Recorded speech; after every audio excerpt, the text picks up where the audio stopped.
Okay, we've got three important things that we want to keep in mind when we are working and doing sessions on ourselves. And I'm going to let you know what those things are. One is our intent. Our intent needs to be casual, like this is what I'm going to work on today, and this is what I'm going to shift today. This is what I'm no longer going to do.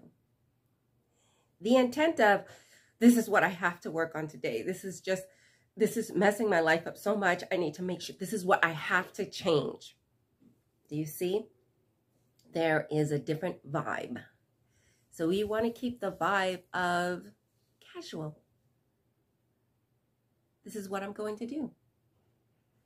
This is what I have to do. This has to go away. I just can't take it anymore. Okay. Do you see the difference? The vibe makes a difference as to whether you have a block in working on things or whatever it's inviting for the brain to work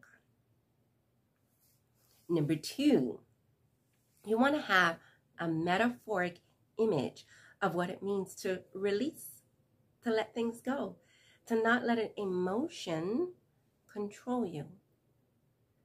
Some people like to use tree in the forest, pull it out by the roots. What happens to the tree? A weed in a garden, pull it out by the roots.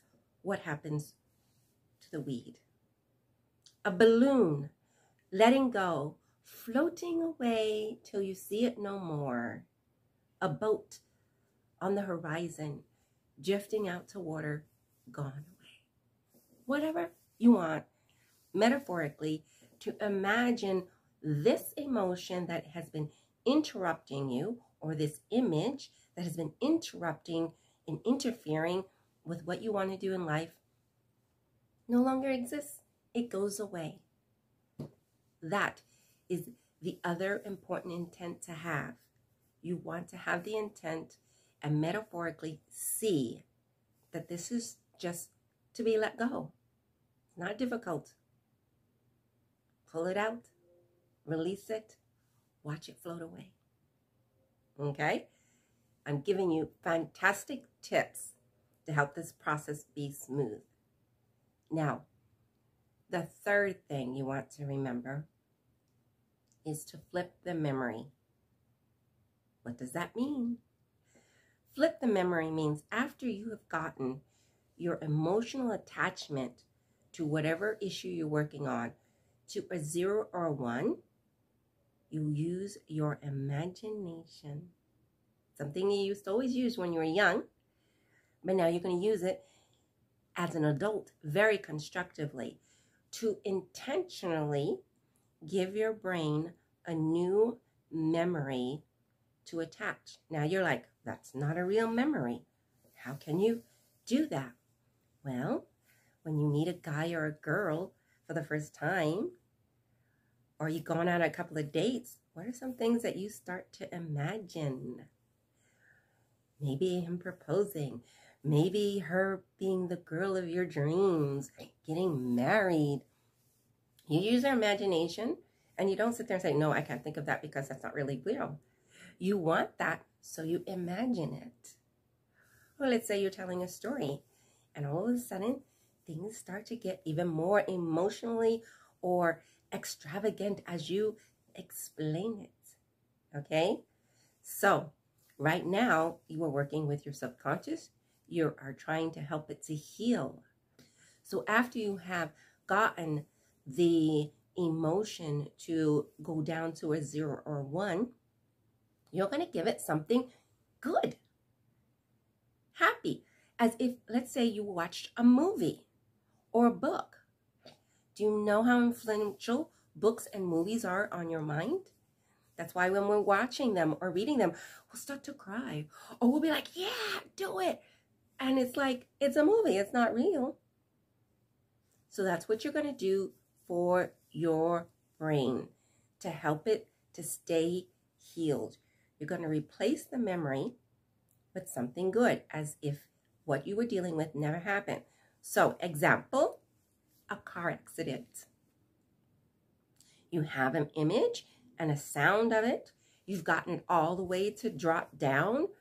It's like you can't really even see the accident anymore. You can't hear it. So you're going to use your imagination and create another scenario. So let's say it starts with you're at a stoplight and then you feel the impact, okay? Or felt the impact. So what you're going to do, you're going to baby step it and back it up a little. You're going to go from your house. Go from your house, get in the car, and go a different direction. Arrive at work, and oh my, there's a surprise for you. You got a raise. And because of that raise, you and your family are now going to be able to take the kids to Disneyland. And you guys had the most fantastic time at Disneyland. Boom. Give yourself a new scenario that quickly with emotion and what could have happened with it. Just make it up. You're going to write that down. And for the next 3 or 4 days, you're going to think about, hey, got a raise, took the family to Disneyland. The kids were so excited. Could you imagine kids being so excited? Oh, Mickey Mouse. Boom. How long does that take? 15, 20 seconds.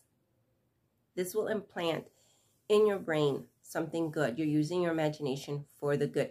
We do it all the time for things we're going to hope for. Oh, I can imagine the car. I can see myself driving it. Okay? This is what you're doing. So I hope these 3 tips, you're going to utilize these and recognize their importance. Now, let's say you don't use all 3 of these. No big deal. The point is as you're doing the process, just start to learn to implement them. If you're like, oh, I've already worked on something and I didn't flip the memory.